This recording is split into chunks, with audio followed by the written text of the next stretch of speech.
Welcome to the Habits and Hustle podcast, a podcast that uncovers the rituals, unspoken habits, and mindsets of extraordinary people.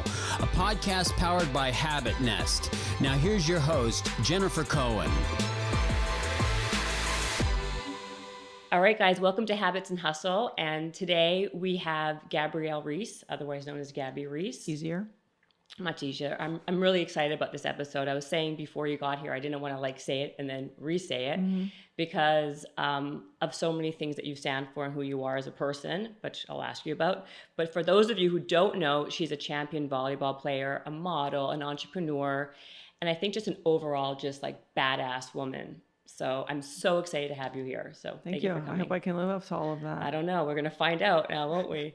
What I was going to say, and I said I stopped myself before we started, was I wrote the book Strong as a New Skinny, and you were always kind of one of those role models for me and for the book, because I think that you were one of the first women who was a very strong presence. You were so tall, 6'3", and you were being praised for being muscular and super fit, but you weren't a waif, which was that huge trend, right? Yeah. And you kind of made being strong super hot and super sexy, and I think that was kind of the first of maybe how now it is that way. And I was always curious, when that was you, did you feel that way about yourself, or how did you feel? Well, I think you have to realize, from when I'm coming up with a really different perspective. Right.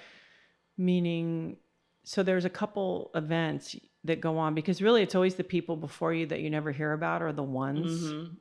And then my timing just was good. Right. If that makes sense. Cheryl Miller was just right before me. And if you want to go deep into the lineage, you have Babe Dietrichson Zaharias, who is incredibly muscular, but maybe not quite as feminine. So I think coming up, first of all, you're kind of bumbling through. You're not focused and being oh, I know what I stand for. I was growing up. I was 17 when I went to college and 18 when I started modeling. It's not like you have a complete sense of self, and Absolutely not. And oh, this is going to translate like this, right? So you're sort of bumbling around, and maybe because of my height and because I came from sports, which does really empower you in a different way, and being around other really strong women, it's sort of the norm, because there's a lot of me's in, built like me physiques in all of women's athletics. And so it was that part of it definitely shaped me sort of saying, yeah, this is really who I am. When you're 6'3", you're not, you either are tortured or you say, I'm not going to be tortured and I'm just going to go with it. Right. So I think what I did realize is once I then turned professional, and that was sort of that I was straddling this line of feminine and strength and all of these things. But again, just representing a group and a time. But it was you that stood out, right? Like you said, there's a lot of people who may have had similarities to you, but there was reasons why became you, the person, you were on the cover of Elle, cover of all these magazines, and you Playboy, didn't you even Yeah, but I did Playboy late. Yeah, late. I was 30. You did, oh, really? Okay. But still, you were still not the typical person that they would say was a sex symbol, but you became one.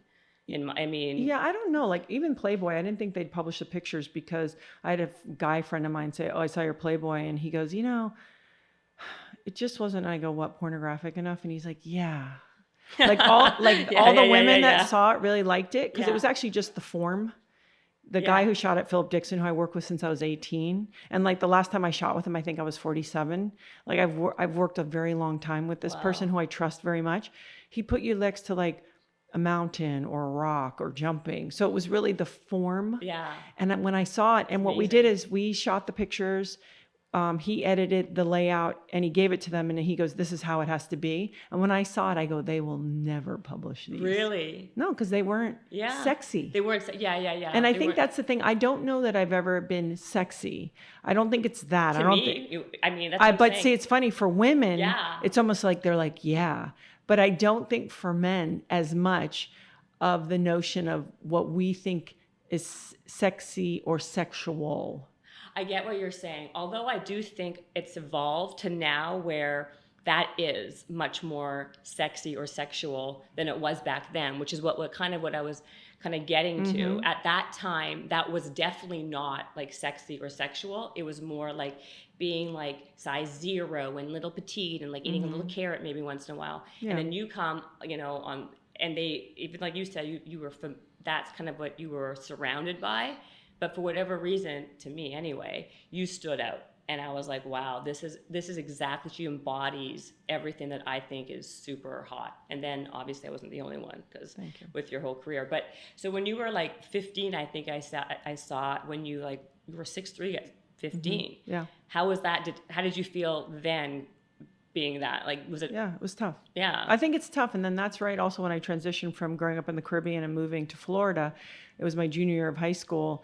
And what was very interesting for me is I actually always felt okay about it. It just got tiring, the response of people. Yeah. Oh, you're so tall, you're tall. And when you're 15, you're already, again, you're kind of muddling through. And you want to be a part of something and you want to fit in. And actually, you really want to be like everyone else. Right. You know, the hairstyle, the clothing. And it's a valuable lesson. I think it's true for any of us. Like, if we have this thing that makes us different, it will be the thing. I mean, it's like you spend your whole adult life trying to be different. I know. So it's this small window from like 11 to, is it 20? Is it 19? Where you're like, oh, I got to be like everybody. And then all of a sudden you're like, wait, how do I stand out? But anyway, I just think for me, I always felt okay. I always stood up straight. My mother's very, very tall. She's about 6'2.5". It just got like the other people around me after a while. And then when I started playing sports, it sort of gave me a reason to be this tall. Like, people will be like, oh, you play volleyball and basketball. That's why you're so tall. It's like, oh yeah, that's why I'm so tall. Exactly, right? You just know, works out that way. Yeah. And you have a tribe. Then I went to college and there's a lot of other girls, my height or taller, right? More muscular, whatever. Right. So your sense of self was like always in check, basically, is my point. It was always, you always seem to have. But I didn't want to stand out. Right. I didn't want to not, I wasn't trying to not, but I didn't want to disrupt or get in the way, right, or speak too loudly or draw attention to myself. I did have that component. Right. I mean, just moving from the Caribbean to the US, that must have been a crazy transition when you're 15. Yeah. Like, it was important though. How was it? How did you grow up? Like, what was it like, I guess, is the question, when you were to grow up in the Caribbean versus the US, I guess. It was very wild. Yeah. A lot of the times we always say the parents that if they're not from there, why are they there? Right. Well, yeah. Because they're having a good time. Yeah. And, there's music and alcohol, right, and, a lot of marijuana, like a lot of weed. And, so there was a lot of independence, a lot of being outside, a lot of being in the ocean. But you never really thought past, like, for me personally, I never thought about anything past high school. Like, I thought, okay, I'll just get a job. I never thought about going to university. I wasn't groomed that way. Right.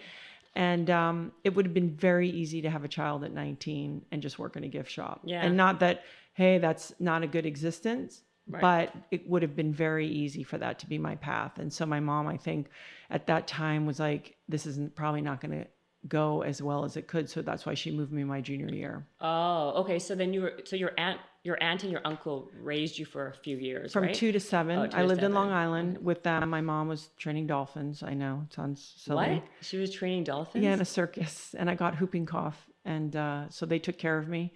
And during that time, my father was getting his doctorate's degree, and then he ended up passing away when I was living there. And so then when my mom got remarried, and he was from Puerto Rico. And it's just kind of ironic because my biological father's from Trinidad. And so what was really a beautiful gift to me that I didn't know at the time was I got to really understand a lot about my father's culture, at least living in the West Indies. Yes, there's different nuance between St. Thomas and Trinidad, but there's a lot of similarities. And so it was really a real gift to me that I didn't know. So I obviously didn't want to move down there because I was feeling really secure and had a routine and a home and a family. And I did move down, and it was really uncomfortable. And also, it's like they always say, it's so cliche, but it's like, it's the stuff that forms you. Right. Like, were you not really an athlete back when you were living in the Caribbean, or I was were you very active? Yeah. And I did dabble in volleyball. Oh, you like did? A little bit in 6th grade. I believe even a little more in 10th grade. I had a gentleman named Kenny, and he used to drive me to practice. He trained an older women's team, and I certainly wasn't qualified to be there. But it was the one sport that I kind of messed around with, but not crazy. And then when I moved to Florida, that's when it all got organized. So were you just like naturally just super gifted at it? No. So you had to, I would imagine that's what. I'm coachable. Right. I was going to say, so you obviously had some like natural talent inside of you that you were able to be coached though, or do you think it was just hard work, discipline? Like what was it? I think, the hard work came later. Okay. As far as like when I went to college, then I was like, oh, this is sort of my job now because I went on scholarship. Right. And then it was like that work ethic. I've always been like weirdly self-disciplined. Like as a kid, I was very organized and like self-disciplined and on time and punctual and all these kind of weird things that actually my youngest kid has the same traits and so annoying. But he gets it from someone I know. Yeah, right. she's out of control, and we're a few days apart in birthday. But I think for me, it was being able to translate information into motion. I, for whatever reason, had an okay knack, and I cared enough to do it. See, that's the other thing. Not like, oh, when it gets hard, you just go forget it. Right. There was something internally in me. It's not something like, oh, you're so great. It was just something in my personality that it was like, okay, you're going to coach me. I'm going to trust you, and I'm going to try to translate information into movement, and until I can get it be better or get it right. There's never getting it right, but moving closer to right. Absolutely. That's interesting. So you feel like you keep on saying you were coachable. So you basically were disciplined enough to keep on trying. So you were it sounds like to me you'd have really good work ethic. Very good. Yeah. Very good. That's obviously followed. And I have a very clear, I can do a lot of things at one time, not multitasking. I don't multitasking. No, because it doesn't exist actually. Only 2.5% of the. Oh, I agree. I can pick off what's most important when. Prioritize. Yeah, and it's automatic. Like I can if I start to get like ramped up in anything, I go, okay, what needs to get done? Right. Even if we're getting into a conversation. Right. Let's say, and we were trying to get to an end destination, whether it's work or even personal. And we've had this sort of history that's botched and weird, and we had miscommunication or weird, emails or whatever. It's like, okay, now that we're here, fine. What's the solution? Right. And so I think I've always tried to stay focused because I actually my mother was somebody who always rehashed everything over and over. And it's like, yeah, but that's done. Right. So I think I went like so the other way. Like, obviously you're not Jewish. Because my friends always joke about that. Okay, like, yeah, no, I know. Jewish. Well, that's a DNA download too. 100%. Because not only you get the training from your family, but it's in your DNA. Oh, 100%. Like us, all we do is rehash. Yeah, no, I don't rehash. Over and over. And I want to rip my hair out when I hear rehashing. Oh God. I do, because I'm just like, it's done. Like it's over. Okay, let's move on. Great. Let's move towards where we're trying to go. Oh, I know. And even though us, I'm not talking for every single us Jewish people. person, us people, but like even though we know better, sometimes we just can't help ourselves. Like you said, it's part of our DNA. But also think about the location of the country and all of the people around it. You probably had to stay very clear about everything that has happened and was going to happen and what was happening. There was probably like a lot of analysis and like all of that. True, but I think, and by nature, we're very neurotic and we overanalyze by nature. And I can say that because I am Jewish. Yeah, but it works also. Think about all the great things that it creates. I 100% agree. But with anything, your best quality is also sometimes your worst quality. Of course. That's with everything in life, right? Yeah. So, that makes sense. So then basically your work, because that's like, you became so good, obviously. I mean, you were not just a slouch playing. I mean, you were one of the top of the top. Yeah. And you just kind of went from really not doing much to doing an exorbitant amount. Yeah. And you just basically had the discipline and the work ethic to get really good. Yeah, and also I had very pivotal people. So in high school, I had a basketball coach that really grounded me at a very important time. And What was his name? I saw. Dean Souls. Oh, okay. There's another guy you He's were talking about. I think I saw. Yeah, there's been, but there's, A so few- there's, a that's, bunch, I yeah. think that's a really important thing in life is like, even for other people, like you might be a neighbor to a kid whose parents are wonky or whatever. It's like, you don't know what you can offer somebody That's true. just by providing, hey, you come have a snack, or, you know, give them a talking to. Like my coach used to say, just work it out with your mother. Cause you know, I was ready to hit Right. the roof, you know?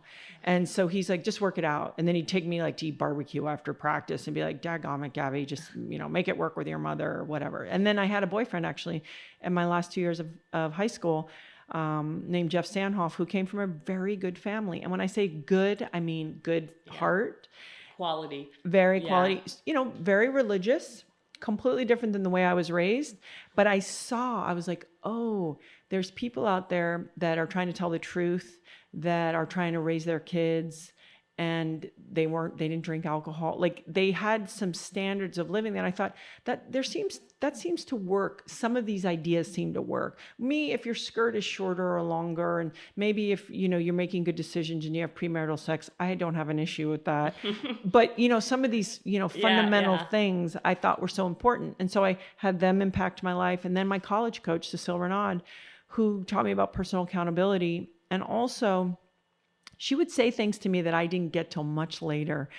Things like, you know, she'd say like, okay, well, for example, I have to make a decision about the team, what's best for the team. Off and on, probably 8 people play with rotation. So 4 out of the, you know, are unhappy because there's 12. And so summer's in the mid. And she goes, listen, I make choices. I make the best decisions I can. And then she goes, I know at least one person's happy. And she's like, me. Yeah. And, you know, as a young woman, you're just trying to please everybody. Right. And I really went through that especially because I was getting attention. Right. I was mortified to be talked about or treated in any way that I was special. And on top of it, I was part of a team. That is a nightmare. How did that work? How was the dynamic working then with the rest of the teammates when you were... Some good, some not so good. Right. That must be a difficult thing to deal with, though. It was, but I always have said this about me in particular.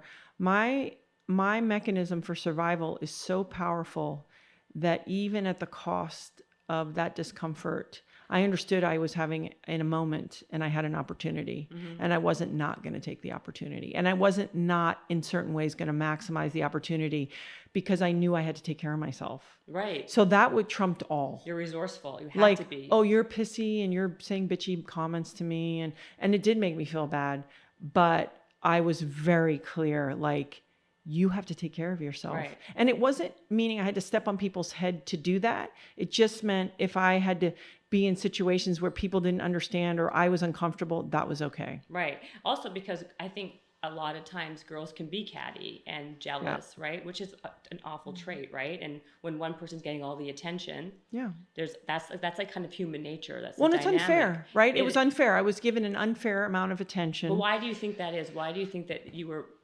getting that difference of attention? I was just taking a different path. So here I was, a regular college student competing. I was getting better and better in volleyball. I had a very good career at Florida State. But then I was also like, in the days that magazines mattered, I would be at school and there were chances that you could go to the stand and I was probably in those magazines. And so I think people just go, oh, that's a weird different path because they're supposedly opposing environments. And then also the fact that I was doing them at the same time, or what was perceived as at the same time. Right. I think it was just different. And also, listen, for whatever reason, there's a lot of things, a lot of talents I do not possess. One of them that I do possess is I have always had the ability to communicate. Right. And even at 18. That's an important one, though. Yeah. And it's funny, my Auntie Joanne, my dad's sister, said to me, it always felt like it was still you. Right. And so I think even then at 18 and 19, I guess I didn't know better. Right. Well, also, I mean, people were like, now what happens a lot of times, people get, well, maybe even then, did you have a PR team at that point who was like pitching you? Because now that's what happens all the time, right? Yeah, like it's a whole different world, right? How it is now. We'll get to that later. Yeah. But like, they obviously went for you, right? And so you were kind of just like happenstance, like it's just happening because you were the standout. Well, and also women's sports, right? Like if they were like, oh, let's say ESPN or something's like, well, we're kind of male heavy, which is how it is. What is there any? They need to have. Is there any story in women's sports? So quite frankly, I was part of that cycle, and then as a professional, it's like, okay, I'm with Nike, and there's all of that, and so it's just the perception. Right. We had your own shoe, also. Yeah. You're the first woman to have your own shoe. Timing. That's again, but you keep on saying timing, but it's when opportunity and luck, or is it opportunity? Yeah, it's opportunity and luck. Is that the same? And hard work. Yeah. Mm-hmm. I mean, it's the truth of it. It's not just timing. It was a lot of different variables. It was, but it was also, I could have, if it was 5 years earlier, it would have been too early. It would have been done already if it was in another 3 years or 2 years. So, we can never undervalue sort of good timing and good fortune, because I think it's important to only focus on the things that you can be in control of. Right. Everything else is not in my control. So for me to be like, well, it's like, well, that's silly. What I could control was I could show up on time, I could work hard, I could try to do better, and you can't really worry about the rest because you're just really not in charge of it. And so and because I grew up on an island, I don't think I ever really lost my mind. Right. Could you also have, I think it also gave you perspective probably. And yeah, I was just happy really to be doing okay. Right. Quite frankly, I was so grateful to be able to take care of myself and make my life reflect who I always felt I was inside. Because for so long, I was obliged to live other people's lives as a kid that I never felt in harmony with. And so just the simple thing of like my inside life and my outside life are matching, that was pretty good for me. Like what were what was the routine and rituals when you were like a professional athlete? How are they different with you now? Like I just don't play beach volleyball as much. Well, yeah. Well, would you say? I just don't play beach volleyball. No, of course not. But you still you have XPT training. We'll talk about that. Mm-hmm. And you're obviously live a very healthy life. You're super active still. But back then, what was the routine? What was to be at that level of an athlete? Was there such structure in what you ate and how you exercised and what you worked out with? Or? Yeah, my training was very structured, always. I had great trainers. T.R. Goodman was a gentleman out of Golds. It was my first real trainer. Then I would have coaches and your set times in volleyball. My food came later. My food probably got really organized later, like 27 or 8. Really understanding about how food impacts you on a cellular level, not calories. And, I had a much more simplistic view of it. That's the timing too, right? I think so. It was the 90s, and that was okay. Like when carbs were still okay, and back there was like snack wells. Remember those? It was all about eating carbs and no protein or fat. I still eat bagels and you still do. No, not so much now. I mean, I won't shy away from it. Like if I went to New York and it was they had salted sweet butter or whatever, of course I'm gonna have a bagel. I don't care. But how do you eat now? What kind of? I mean, plants and animals. Do you eat? Okay, so do you do any of the intermittent fasting? Yes, do you do all and I have a friend I want to punch in the face. Elijah Allen Blitz.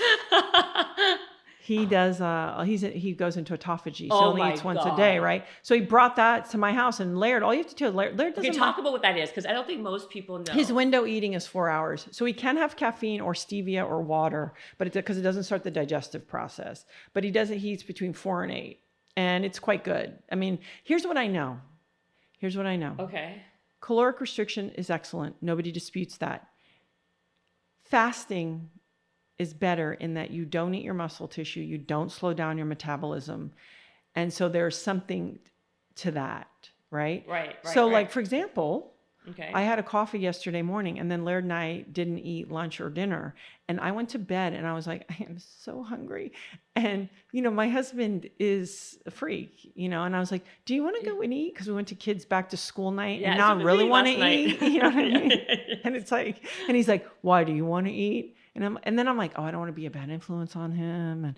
But then I'm like, screw it. Yeah, I do want to eat. And so did you eat? No, I didn't. So wait, so you had coffee and then that's it? Yeah. All day?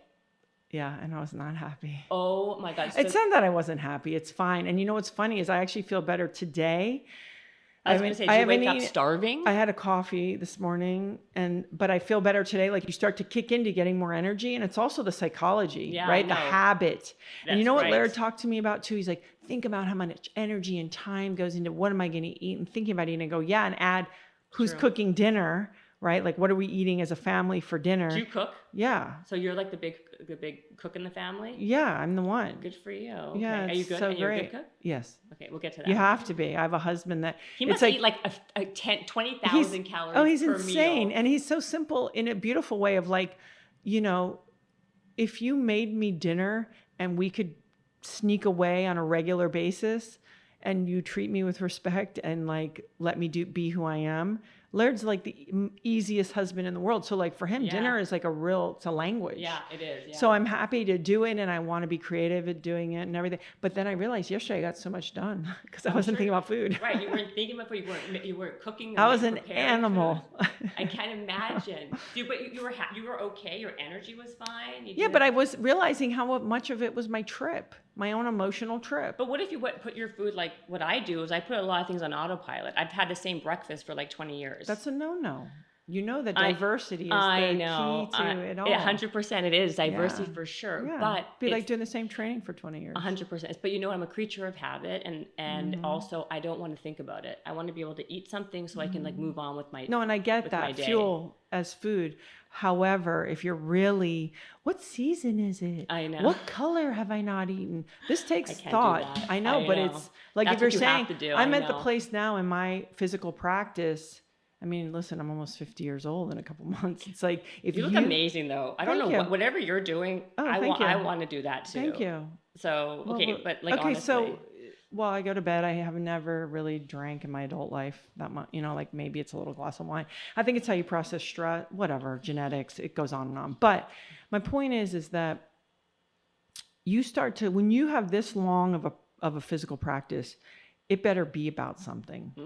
Yeah. Because if it's about like, how do I look and my body fat, kill me. Right. It's got to be about like, I'm doing this so I can know myself on a deeper level. I'm doing this so I can perform as a human being, hopefully better, whether it's in my relationships, how I talk to people, how I respond to my kids, even though that's the one I blow probably the most, how I am in a partnership, how I, am at work, my sort of sense of the world. So my physical practice has so little to do with the physical, and the same with the food. It's like, I joke that, can I swear? Yeah. I want to do a t-shirt that says don't fuck with my mitochondria, because it's like on some level, I just need to understand, because I always joke about like healthy food and healthy chips, and then they put canola oil on, and I'm like, oh, you're fucking with my mitochondria. Like, don't do that. And I'm oversimplifying it, but even with food, it's like there's food just to enjoy, right? Like you go with your friends, it's some great best whatever. What's your favorite food? Like, what's your favorite? Like a cheating food? Yeah.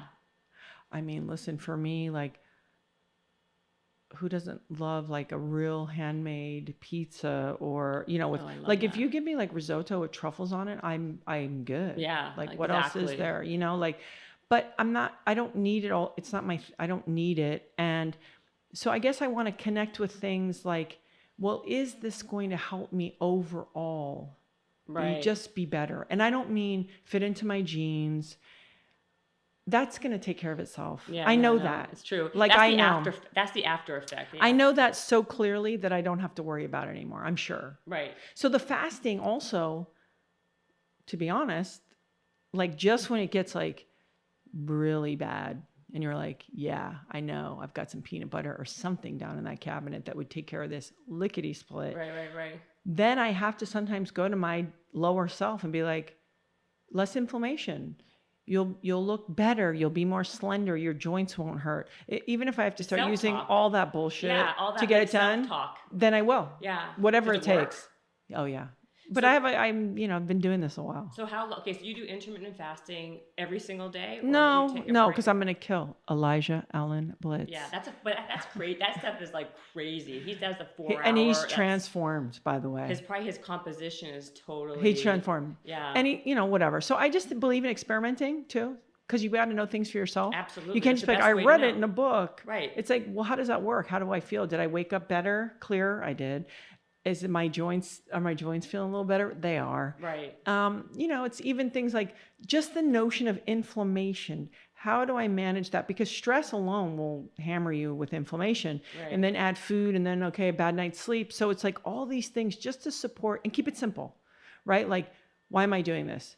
If I could just come up with that answer, good enough. But do you feel it's hard also because, like, I feel for myself, I try to do all these, like the intermittent, for example, but then I have kids, right? I've got two, like a 4-year-old and a 6-year-old, and I have to feed them, and there's food around. It's like, that's a whole other layer. That but maybe makes it's not the time in your life to do that. I was not doing this when my kids were 6 and 4. I was going to say, how old are your kids now? My youngest is 11, then my middle's 15, and almost 16, and then I have a grown daughter who's 24. Right, who's an older, older daughter. She's out of the house. So for me, listen, they're big enough. I can make them food, or on the days it's really bad, or get them food and just put it there. I don't have to sit there and feed them or be, like I hang around them, but I can distance myself. Right. I mean, the other day I made toast. I almost wanted to stab somebody. Oh, I love toast. I know. Oh, it's like so simple. There's nothing that tastes better. And my one kid was like, No. "Can I have sourdough toast?" And I was like, "Are you serious right now?" Yeah, no, it's so true. Cause it's Like I could have whipped up anything and you toast, the smell of toast, and then I put butter on it, and I was like, "I'm gonna, It's 100%. Yeah. That totally it's just resonates. like it's just right there. Right. Put it on a plate." Mm-hmm. And you didn't eat it? No. Okay. I try not to eat toast in my everyday life. I know, but that's what I'm saying. I guess. But you should eat a little gluten now and again. But you think so? Absolutely. But this is what I was going to say about your constitution. Your constitution is obviously your discipline. Don't be precious, though. No. I'm not precious about food. You got to eat stuff. So if you have to eat other stuff, you can survive it. Okay, but so you obviously have more discipline than a lot of people to have the ability to say no, to turn away, to do so you do your what's your window normally or something? Well, either I'm eating or like I'm doing this stupid thing with Laird, and it's really good for a couple. Let me just tell you. Yeah. No, it's not. No, I know. Right? Wait, so Laird's doing this thing with your friend, the 4-hour one? Or... No, Laird is just like, don't eat. He's like, I think we'll go 2 days, and I'm like, oh my goodness. Oh, so he's going to because Laird is hardcore and nothing else. Yeah, and then today he did this training that he paddled with a cord around his waist in my pool on a surfboard for 30 minutes. I don't know if you realize how hard that is. And I heard him say, I might be ready to eat. I was like, yeah. Are you kidding me? No, he's I'm like not a kidding. Beast beyond. He is. Well, his mind is very strong. People connect so much to people's physicality. It's not. It's the mental. And they manifest. Everything is manifested through his mind. And I think it's really important for people to realize that we all have choices. Yeah. And even if we've done a lifetime, like we weren't taught and no one showed us, and let's say you're my age, we still have an opportunity to change our mind, to expand our mind, to develop new habits. And no, it's not easy. And by the way, it's not easy for me. Right. It's not. I'm glad that you said that, because the truth of the matter is it's not easy. Period. You have to train your brain sometimes to get to that place. Yes, and you also have to decide why. Yeah. And true. Keep your why really clear. And for me, this is what I've said a lot. And I had an interesting conversation with somebody, a younger woman who's very, very smart. And she said she was raised, she's about 30, to think that taking care of your body in that way was vain and uncool. And I go, I totally get that. You know what I mean? Like, oh, I go to the gym. Absolutely. Versus just take care of the gift of health. Yes. And if you ask me, what am I doing? Really, at the core of it, yes, I want to be able to do stuff. I'm very clear that my health is a gift. Right. So you're reframing it in your head. It's always been that. Because also as an athlete, right, you've been hurt. I've been hurt many times. I've not been able to barely sit down on the toilet by myself because my knee was so screwed up. It's like you start going yo, this, your health is a pretty big deal. Absolutely. And when you get hurt enough, you recognize how much we take all these little things for granted. It doesn't mean you walk around going I picked up the glass on my own. I get we can't live like that. But if it can be sort of in your value system, driving you, that, hey, this is a real gift to us. Right. Let's take care of it. Well, also, though, I think you keep, with Laird being your husband, who has... It's easier. Right. Who has such a strong mindset. It's easier. It helps, right? It's a built-in mechanism in my house. And also I draft off Laird. Like how? Give me an example. Oh man, when he's going, I'm just like, I don't want to do that. I just pull in right behind him and I go, fine, let's do it.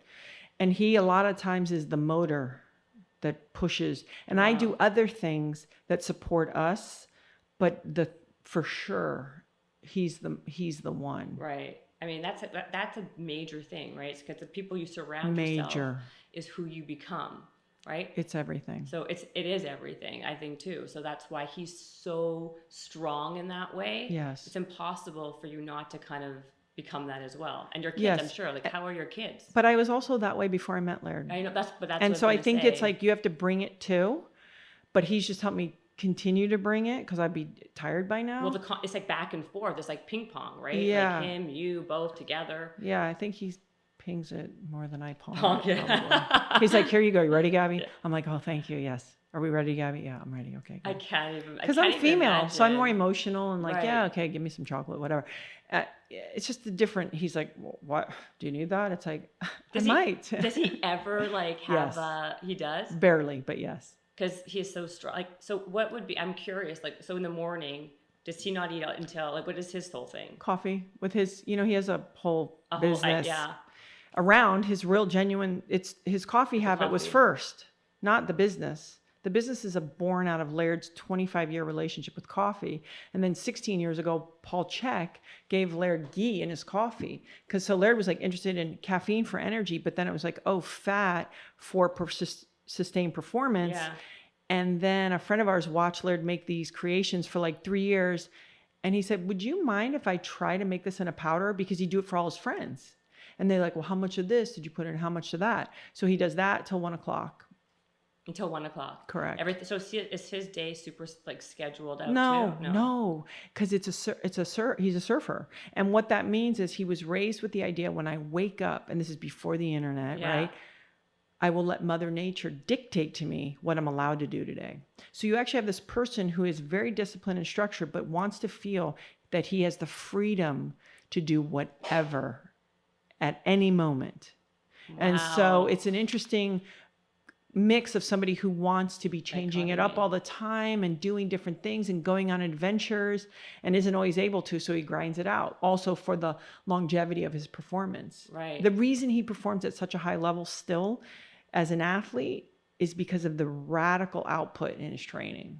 I mean, I saw a documentary with him in it where he's like basically like lifting like crazy weights like under the water. He's doing like squat jumps with like we all should be doing that though. I know, because it's kind on your joints. Okay, well that's true because of the water. It is. So then, why don't it's a good time to talk about this whole XPT training. I'm going to your house I think in 2 weeks. Okay, to try. It'll be fun. Did you even know that I was invited? I did hear that. Oh, okay, well I'm reminding They don't keep you. me in the dark of things. Oh, okay, well good. I'm excited because first of all the whole thing, like the sauna, the breathing. I mean, so did you guys create this together, this program, or? Yeah, I would say Laird is the more artistic of us. And so what it is this is just born out of our lifestyle. And we did it for probably 10 years. And then I have a very dear friend who is basically like my family that I used to play volleyball with. And then she was working with us on our business, Jennifer. And I like that name. Jennifer? Yeah, it's a good name. I'm lucky to have Jennifer. And she's like, you guys have to share this with other people. I'm like, I don't want to share this with other people. I don't want people to pay money and come see us. And then like, you feel like, can I give you value? Right. You never feel like you're going to give people value. Yeah. Where if you just give it to them, it's like, okay. But I think then automatically people feel it's valuable, right? Yeah. Yeah. But and so we did, and the pool training started out of Laird wanting to be better in surfing and better in the water, but not wanting to swim, not liking doing laps. And also we're aging athletes. So how do we continue to train at a very high level, ballistic motions, all these things without pounding your body? I already have a fake knee. He has a fake hip. It's like, how do you do this? So it became a lab. And like, there's like 8 of us and Laird's like, let's try this. And then like my one daughter who's now 15, when she was 5 or 6, she's like swimming from the bottom with a dumbbell, like a small dumbbell, because we were doing stuff. Yeah. And then she grabs it and Laird's like, oh, so you mean if we took breaths in between, we could sustain the set. And so it was like it was really him, but we had all these friends, a lot of them still come and train at the house. that we just tried stuff. That sounds so good. So basically you're doing weights basically training like him. You're doing weights in the water. Yes, and it's a combination. So for example, Yeah. we'll have things that are ballistic, like, okay, multiple jumps. But then it's like, okay, after the jumps, you're going to take the dumbbell and swim there and back under the water. Now, the only way to do it and not need a breath is to be calm. Because if you're stressed out or you're like, I need air and I'm freaking out, you burn more air. So it's task completion. So there is a different element. So when we're talking about using training for some levels of even attempting to look at self-mastery, even though none of us do it, especially if you live in the real world, it's like, oh, so here I have to be aggressive and ballistic. And just like that, I've got to switch. Even your eye, like I'll give you the whole speech when we're together in 2 weeks. Even your eyes get super narrow because to look around and process information or to do this burns oxygen. You can't afford it. So you get super efficient and you go, I notice I'm uncomfortable. I notice I feel out of air, but I'm okay. Wow. And so when you get into these places, they teach you how then you can bring that onto land. That's amazing. And then, but isn't there like a big piece before the breath work or that's kind of hard? Well, breath, depending. Like if we do the experiences, 100% breathing. So it's breathe, move, and recover. Okay. Breathing is the essence of life. Right. Period. None of us are doing it right, including me. And so it's like, oh, let's look at it. Wim Hof was a great catalyst. I love him. Yes, he was an incredible catalyst. Yeah. And then Laird was like, cool, what's the science? Right. So then he hooked up with a gentleman named Patrick McCune, who wrote a book called The Oxygen Advantage that really drills down on what happens. So it's very simple for people at home. For whatever reason, in about the last 200 years, we started mouth breathing. Now, short of like doing sprints at a track or some very quick, short burst, we should be nose breathing, period. Right. What happens? When we nose breathe, even though the entryway is about a third less air than our mouth, our CO2 rises in our system. That's when you're underwater swimming or you're holding your breath, what you meet first is your intolerance to CO2, not a lack of oxygen. Like you think I'm out of air. You're not. You're intolerant to CO2. So the interesting thing is, so if we're breathing and our CO2 is rising, the only way for the oxygen to go from your bloodstream into your cells and tissue is with the presence of CO2. So if you're mouth breathing and scrubbing, you're actually over breathing, under oxygenated. You'll find that when people nose breathe, their count maybe goes to half. Maybe 6 breaths a minute. And you teach this in Absolutely. You teach people how to upregulate, go into your sympathetic. Let's go get them raw. I got a meeting. I got a game. Yeah. Downregulate. I want to go to bed. I'm stressed out. And I realize I've probably been holding my breath. Right. Because most of us breathe into here versus breathe into here. Women, type A people, super fit people, they don't even know how to push their lower stomach out. They're just holding. So it's even teaching them how to get the diaphragm really engaged and pull that breath way down deep. So it becomes a 3-parts breath, sort of stomach, ribs opening and expanding, making room for the lungs, and then opening here. And for cyclists, for people who do a lot of bike riding or spinning, I would encourage them even more because that hunched over position compresses the ribs and you don't make room for the lungs. So what you do is instead of circular breathing, open, you end up doing vertical breathing. You lift to try to make room because you're tight. And what happens then is then the diaphragm and everything doesn't get to work correctly. That has to do with your digestion. That has to do with fight or flight. There's all kinds of things involved in this. So hence, breathe, pretty important. Right.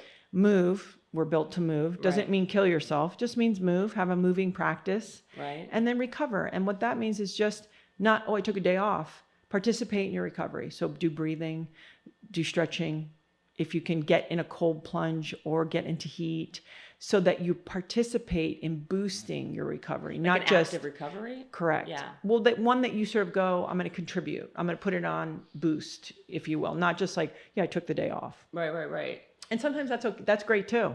So that's how you train too, and in normal life, everyday life, and in the like today, for example. Did you do anything today, activity wise? I did about a 48-minute sort of pretty rigorous land hit HIIT training. Yeah. So how do you train? I do day that to 3 day? days a week on land. You do HIIT training. So, and you do it where at your house, or do you go? I do it at my friend's house, and when I was on Kauai, I used to actually teach a class for 80 to 100 people for like $1, and they're all on teams of 6, and we're rolling. Do you want to hear something really like a little fun fact? Yeah. Years ago, I think you did a program with 24-hour fitness. 24-hour fitness, the yeah. HIIT training. So I was going to do a program that was, I do have one that's very similar. Yeah. And they got yours instead of mine. Really? I'm sorry. It's okay. I taught mine 1,200 times. That's why. No, I think so. Listen, I was not offended. I actually kind of understood. It was, they're like, oh, sorry, we're going to go with Gabby's program instead. Oh, I'm really? like, okay. Oh. Yeah. Oh, I'm sorry. It's okay. I forgive you. Okay. At least I lost out to someone really good like you. Thank you. I was doing it only as community service. I want you to know that. I was not making money. Okay, no, I think I use it as a classroom. By the way, the program is really good. I'm a big fun. HIIT person. Yeah. And so I love the program. But I remember that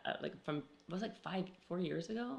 Yeah. Mm-hmm. Exactly. 4 years ago. Yeah. I remember that. So then you still do that. You still do live HIIT training. I do that. Yep. And then I do the pool 3 days a week as well. And then I'll throw in like, okay, an extra cardio. We do a lot of stand-up biking or elliptigoing because we have a hill. You mean, elliptigo. I love those but things. they also make a stand-up bike. They do? Yeah. It's pretty badass and new. Wow. Wait, so. And it's more, I'm going to say it and people can say whatever they want. It's more masculine. So for guys that don't want to be like going like this out there, they're like, I'm on my bike. I'm just standing up. So how does it work? What does it look like as a stand-up It's cool. bike? It's super cool. Google it. It's just they put the positioning just enough so that it makes sense. It doesn't look so like silly sometimes. Well, the other one's sliding, right? Yeah, this is literally a stand-up bike. I have one too. I lent it to my friend. But you have to go on a hill. If you ask me, for resistance for sure. Well, it's just the best way. Yeah, then you train, and that posture is great, and the glutes fire. Right. So when you step off, you don't feel all cramped up and jammed up, and your hip flexors aren't tight. And, no, absolutely. So you do that how often? Like if I can get it in once or twice a week, if I can. Sometimes it's like once every 2 weeks. Did you say you're a yoga person or not a yoga? I'm not a yoga person. No, neither am I. Shavasana kicks my ass. I'm like, oh my goodness. That's why I like the breathing, because it's sort of like dynamic meditation. Do you run? No running. People should not run unless they're barefoot, 80 pounds, or barefooting on the sand. Soft surface. People that are pound themselves around the city, and I understand they don't have something else to do. Right. Especially if you live in a place like California where a lot of people live near something natural like a beach. You won't be a superhero, so you won't go as far and as fast. Right. But you will be kind to your body. Yeah. Running after the age of, 33. Unless you're built to run. There are people, you see them and you go, you know what? There's one. There is body types you that see are much them, better for it. and for they sure. do it. Their bones are light. That's the thing. It's their bones are light. Their mechanics are correct, and they're not pounding their joints. And there's very few people like that. Very few people. And when you see one, agree. you're like, there goes one. Yeah, there is that one person. Yeah. It's true. I'm a big runner, but I only run on a woodway because it mimics. Yep. It mimics. Even that's good because your foot releases behind you. Absolutely. Because most people are not releasing the foot and firing the glute. They're simply shuffling. That's true. That's exactly. And they're shortening. There's a way. There's actually like a way and a strategic way to properly run, like you were saying. Those things are hard, by the way. They're amazing. Yeah, they're awesome. Thing in the world. Yeah, I have one at my house. You do too. I just look at it. It's cute. It's in my gym. Well, there's people who use it. It's just not me. Well, listen. It's funny because today we were going to do our interview on 2 Woodway. We weren't going to run or anything. God knows it's so hot in here, but. I thought since it's I'm all about activity and fitness, obviously, right? And health and activity. I thought it'd be cool if we would to walk, at 1 mile an hour, just to kind of not always be so sedentary. Instead of doing an hour of just sitting here staring at each other, might as well move. You know what I mean? Kill 2 birds with 1 stone. But I didn't get them on time, so unfortunately, we're doing it like this. We would have really been. Oh, I told you. Aren't you dying? Isn't it so hot in here? It's not too bad. It's warm. It's good. It's a little warm. It's okay. A smidgen warm. Okay, so wait, I've got a couple other things I wanted to ask you about. Anything? Well, actually, you kind of covered a lot of the stuff. For your audience, what is important? I think habits and basically what you do what you have done, what you still do to basically up your game or to be successful and to be who you are. I mean, you and Laird together. Well, I'd love to have Laird on as well because, like you said, he's a total beast. That's a whole other specimen. I mean, but it's a very real thing. That's like, to me. I mean, he's so authentic with it. Oh, it's so. That's to me, like, most people aren't built like that. No, this is a interesting combination.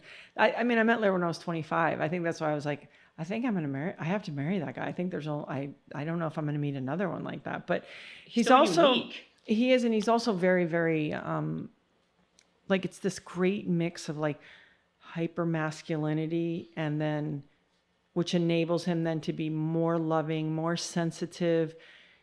Because he spends time in Mother Nature, he has a clarity. He's so clear, like it's so clear to him. And I'm like, oh, lucky you, because he's connected to Mother Nature.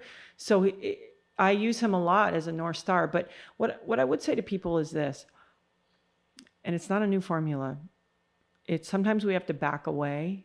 And I always say, like, I try once a day. Sometimes I blow it and I don't. It's just to back up and sort of survey my life and how I'm participating in my life and how the dynamics are with my relationships in my work life, with myself, and sort of go, okay, do I need to tweak anything? I want to ask you about that, actually, your relationship more. Oh, okay. Yeah. And so, and just to kind of, I guess what it is how do we stay honest and clear with ourselves on a daily, as a practice? It doesn't have to be a big thing, like I meditated on it for 18 minutes. No, I just take a look and go, how's it going? You know what? You're not spending enough time with your youngest daughter, and like, or you've been snappy with her, and this one over here, you know, whatever. It's just kind of staying really clear. And then I think for me, if you want to talk about habits, is being willing to keep doing things. And I'm worse at this than Laird, that I'm not comfortable with, that I'm not good at, and to keep learning and growing. Because I think for me, if you say, hey, how can you keep doing this or whatever, it's because it has to reflect who you are and who you're becoming and who you hope to be, not who you were. Mm-hmm. And I think that has been the most liberating thing for me, because I've had pretty strong identities in my past, and it would be very easy to feel like I want to keep doing that, yeah. But it's impossible. And so why not keep sort of saying, well, who am I today? And who do I hope to grow into? And keep that going. Because then people will say things like, I mean, you've really reinvented yourself.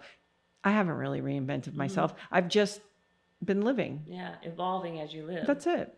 But like, how is that? Like, there's again, like, you have like some kind of like constitution that you seem very clear and very like real and focused. And I guess for other people who don't have that ability, how did they get to that place? Like, what can be some suggestions? I think, listen, I always say I try to share stories. I try not to give too much advice, but what I know to be true is life is very simple.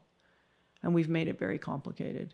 And being from an island and married to somebody who's from an island, that gets reinforced in my daily life. Constantly, it's like connection, food, health. You've got to participate. You know, you have to contribute. With your kids also, they see this as role models, right? Yeah, but our kids think we're knuckleheads and we don't know what we're talking about and we're uncool, just like everyone else. Our 24-year-old is just kind of saying some really weird, nice stuff to us right now that trips me out.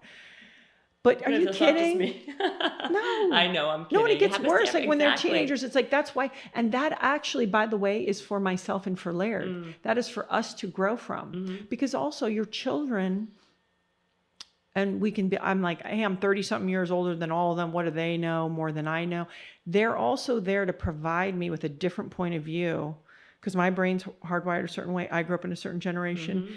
And so they're there actually, if I'm willing, and it's uncomfortable, to look at the world also through their eyes, to keep me connected to the way that the world is. Yeah, now, so true, right. Versus the way the world has been for me. Well, now it's all about social media. Yeah, well, that's not, but that is a distraction. So that's a distraction. More than a distraction. So for people who don't have it easily, I would say, can you keep it simple? For the other part of that is also clear communication with everyone. So even if it's a conflict, does it have to get to a certain point? And I find us females have this harder, like we have to finally get mad to go, I'm going to tell you how I feel. What you learn, and certainly older is easier, 30, you start going, I'm going to drop off some information because I can see it's starting to get upset. And just to like give yourself that right. But if you can do it in a loving way, I learned this a lot from Laird of like, this is how I'm feeling. I think you can avoid a lot of hassle in your life where you have these relationships where it's like, oh, you know, you have all this, like, I don't want to say stuff under the rugs, but it's like in all the relationships, can you keep everything clear? Because those take a lot of energy. 100%. Right? So clear the decks in your marriage, or if you're in a romantic relationship of any kind, like all the time, take inventory. Yeah, take inventory. And also go, you know what, like my partner's been busy and I see how hard they've been working. And so I'm going to understand why they maybe are short with like me. Compassion. Yeah, because if you can trace it, look at the action and go, I'm going to trace that action back to like, wow, man, they're dealing with a lot. And they're also doing that for themselves, for their family, for me. I'm going to love and support them versus come at them. And try to share with them and say also like, hey, is not only is there a way to support you, I want you to know how much I appreciate how much you deal with, but could we look at how it's coming out? Right. You know, It. so I think for people who don't have it naturally, it's simplifying your life, writing down your values, like what's important to you, what do you want, and then also you've got to put together a plan. I can do it now easily because I've done it so long, but if in the beginning, write it down. How are you going to get that done? And by the way, you cannot do it alone. So that means you have to build a system. It means you got to show up. Is it a trainer? Is it a friend? Is it an appointment? 8:00. And that gets broken for nothing unless someone is going to the hospital. And it's like really sticking to it. And once they do 60 times or 60 days or whatever. And to mean to form a new habit. Yeah. But by the way, for them to know that there's going to be parts of that are never easy. There are things for me to this day and age, I'm not like, oh, this is so easy. No, it's a practice. And you understand the value of the practice. So you commit to the practice. It's like being honest. Honest is not easier, but it's absolutely true. There's no alternative. So I think, and it's also viewing yourself as somebody who can do that. I think they'll say, well, I'm not like that. Well, we're all not like anyway. We all just have to, we are sort of what we practice to be. Also, I feel like, you know, from this conversation, you respect your husband a lot, like for what he stands for, who he is. I think being around people that are positive role models for you helps as well, right? Well, and be that. And because but people learn a lot, like you were saying with your kids, what you do, people learn a lot from what they see, not from always what they like hear all the time, right? Correct. So you see a good role model, you take that information in much more, I think you just kind of, it goes into your DNA more than just like hearing someone talk at you. Oh, no. It's good. It's like my kids are not listening to me. Right. They're only watching. And it's the same with Laird. Laird's all about action. Right. And for same for him. It's like, I don't want to just show me. And it doesn't mean that communication is not essential. Right. It's essential, but it's not about, well, I'm going to do this and that. No, do that. And then communication becomes something else. Yeah. Right. And I think it's also important. Like I have a lot of single male friends and they'll be like, oh, I don't meet girls and this and that. I'm like, yeah, but when you are the thing that you're looking for, they'll hear the signal. Right. And so I think it's important for people to be like, I want to meet somebody or I want to have friends a certain way.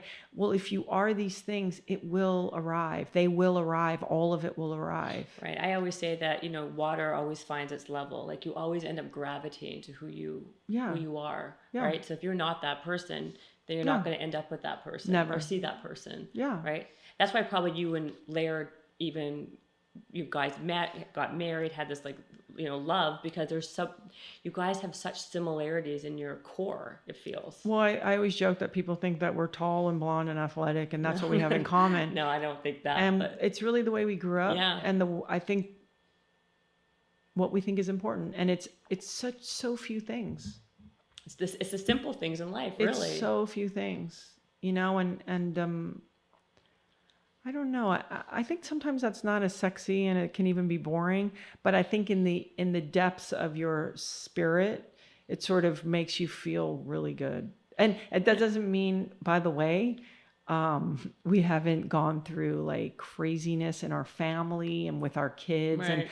gone through heavy shit with our kids. Like, believe me, it's not like we're living on the mountain and the sun is shining. Right. And I never want to paint that picture, but it's just kind of like paying attention and working at it. And also, and sort of, I've said this a lot. I wake up each day and I say, okay, I'm going to try my best and I'll try to earn it today. And, I never assume like Laird and I will be married in a year.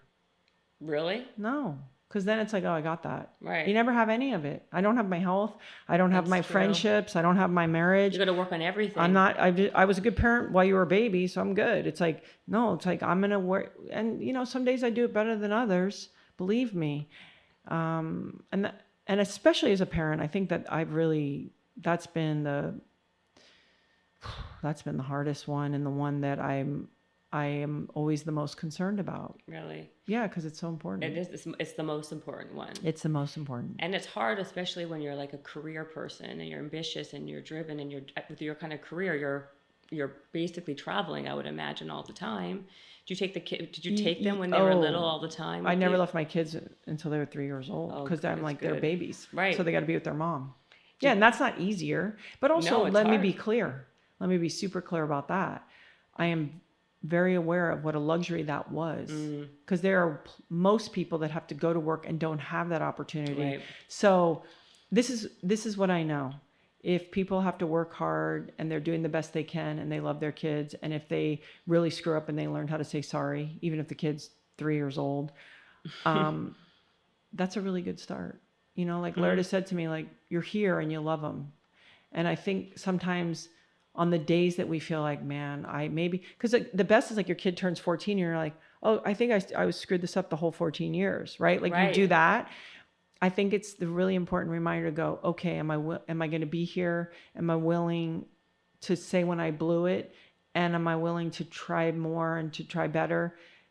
And then just keep going. Because it will, that's all going to find its way. Right. No, that's true. I like that. But it's an ass kicker for sure. But 100%. And then like you were in Hawaii, you said 6 months of the year as a family, right? We do, but right now we're pivoting because my youngest daughter, she needs a different environment. And so we just put her into regular school because hard school. She's a pretty bright kid and she needs stimulation. And my middle daughter is dedicating all kinds of time to tennis now. So she needs to be here because Kauai is very rainy, not good for tennis. So we're pivoting because that's the other thing in life. Well, this is what we do. Okay, cool. Now we're going to do something different. Right. Because you have to. You got to pivot with time. You got to pivot. Yeah. You got to always pivot with what's happening in the moment. You got to. And just trust that, like, it's uncomfortable and like, well, usually it's like, yep. And so what happens? It's going to work out. You stay here with the kids? And then we'll go, like, the girls and I will go, like, during the holidays. And then Laird, if the big swell's coming, he'll fly over there. And it's just for, you know, is it a couple of years? I don't know. We'll just see. Right. So but right will he now, go by himself for like a month or never that long? He won't stay away from his family that long. So what's the longest you guys have been apart? Not very long. I mean, I think in almost 24 years, I can count like 3 times 2 weeks. And then I think a week is max. Wow. That's amazing. Because Laird is very dedicated to his family. Yeah, it sounds like it. He is. He's like, I wish I could just like have dinner and sleep with you guys at night. Like if he has to fly somewhere for a swell. But that's just the nature of. Well, he drove you here and he's waiting in the car for you. I know. He's like, do you want a chauffeur today? I was like, that's weird. Okay. No, because I try to listen. I let Laird off the hook on everything. Because I want him to be, his spirit to be free. I don't want him to be contained. Because that's not who I married. And that's 100%. Not who I'm attracted to. I'm attracted to the guy. And so what happens is then, of course, he will give more. But I'm not here to bog him down with like domestic minutia. Right. That is not good for a lot of men. Absolutely. And people can go, well, that's not fair. And why do women? And it's like, okay, do we need to get into the biological conversation? I don't know. You know, it's so true that you say. I agree with you. I think a lot of this, there's a lot of like between the Me Too movement. I shouldn't even talk about this, and like social media and what that message is about women. I mean, there's so many like. Well, women have objectified themselves more in this moment than they ever have. Take me seriously. Absolutely. Yes. So I think what it is appreciating what's different, recognizing good behavior and bad behavior, whatever gender you are. Because the problem is I know too many very decent men as equally as women. And so I'm not willing to take a whole group and say that's bad. And also masculinity, whether it's expressed by men or women for that matter, I think is so important for the world. Think about it, like it's human nature. Helpfulness, protectiveness, you know, it goes on and on about the traits that are important. And me as a pretty strong woman, I have experienced what it's like to have somebody who it goes out of my realm of being able to handle it. And Laird's right there. Like, oh, the house is going to burn down. Laird fights the fire. Oh, it's flooding on Kauai. And Laird's like 4 a.m, leaving, going on a boat to go pull people off a roof. I don't have that capability. It doesn't mean there aren't women who don't. I'm not suggesting that. All I'm saying is it's about recognizing when you see a trait in its realness, it's important to covet and to encourage because it's a beautiful thing, as is femininity. So for me, I don't get caught up in any of that. It's just good behavior, bad behavior. If people are doing the same job, they should get paid the same, whatever that is. Everything else, there's so much nuance and biological stuff that I think it's important to understand some of it so that I just think we're still kind of animals. Yeah. And not to move away from it, and not to say, hey, I have 3 daughters. You don't think I want them to go out and kick some serious ass in the world? Of course they do. They're animals. Right. I love it. But they know how to be, they're nurturing, and that's their choice. If they say, hey, I don't want to have a family, I'm going to become a federal judge, and that's going to be my life, I'll be like, great. First, figure out how to make yourself happy. But it's not about blaming a group fully, because the people who are here right now, they're not the ones who set that up. I 100% you know, agree with so I that. think it's all that. But that's also a very nuanced conversation, which is probably pretty hard to have right now. It's a very nuanced conversation. Yeah. But people aren't into nuance right now. They don't like nuance. They like very much black and white, Yes. and this is this and this is that. But I'm a big believer in human nature. I think people are. Oh yeah. There's a lot of like you're saying, your husband. He's, in my opinion, he's very masculine. Yeah. So why try to domesticate? Don't. That? Like it would exactly. It's not natural. Because he's the guy that before I even hang up the phone, I have a friend called saying like I'm in an accident. I even hung up the phone and Laird is gone. Yeah.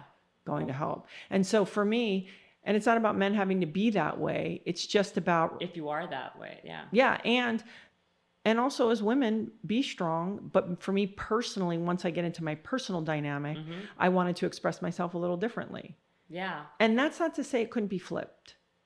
Well, right? But also, I understand. But I think when you have such a masculine energy like him, automatically you'll go into more of a feminine role, right? Because I'm just saying. Or you'll be fighting, or you'll be combating. Right. That's what I'm saying. There has to be a yin to a yang. Yeah, but he has to also like I do my part, and he does his part. Right. But he's responsible for that. I'm not here to tell him how to be, and that's the key too. Like I'm not here to tell Laird how to be. Laird, I'm going to be my best self, and hopefully that inspires and motivates him. And I see him on his side, like bringing his very best, and that's how it works. And I think the mistake is when we try to go like, well, if you do this, then I'll do that. It's like, well, no, I'm going to do this, and if you choose not to go up and do it, meet me at my level, then guess what? level. I'm probably going to split.